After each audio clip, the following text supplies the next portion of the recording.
This book uncovers the secret history of the first wave of psychedelic science, a radical field that sought to harness the power of psychedelic substances to explore human consciousness, pioneer groundbreaking therapies, and even transform global society. It is a story of human ingenuity and ambition, of triumphs and tragedies, and of a future that was always just out of reach. Like Man at the Crossroads, psychedelic science challenged the norms of its time, pushing the boundaries in ways that were both beautiful and unsettling. And like Rivera's mural, the legacy of psychedelic science has been painted over.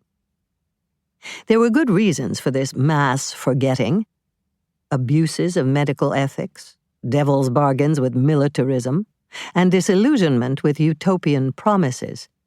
But before it became a failed utopia, it was a beautiful dream. Restoring it to view can help guide us in the present as we confront yet another crossroads between techno-utopian ambition and messy reality. The people and the events chronicled here formed the opening chapter of a mass improvisation with our own brain chemistry that continues to this day. Taken together, they make it clear that the first era of global experimentation with consciousness-expanding substances took place much earlier than commonly thought, in the 1920s through the 1950s, rather than the 1960s and 1970s. Put another way, Timothy Leary and the baby boomers did not usher in the first psychedelic era. They ended it. More than anyone else, it was the group of interdisciplinary scientists connected by the anthropologists Margaret Mead and Gregory Bateson in the years surrounding World War II who shaped the development of psychedelic research from the 1930s onward. This group included anthropologists, drug researchers, psychologists, neuroscientists, and pioneers of early computer science, brought together over a period of 2 decades in conferences funded by the Josiah Macy Jr. Foundation. This Macy Circle shared a commitment to applied interdisciplinary science that not only challenged conventional norms, but explicitly sought to create a new global culture. The Macy Circle was the seedbed for the flowering of psychedelic science in the 1950s, when substances like psilocybin, peyote, and LSD emerged as potential tools not just for calming anxiety or for aiding psychotherapy, but as a shortcut to transformative cultural change and expanded collective consciousness. This era of utopian drug research was not just located in the laboratories of scientists.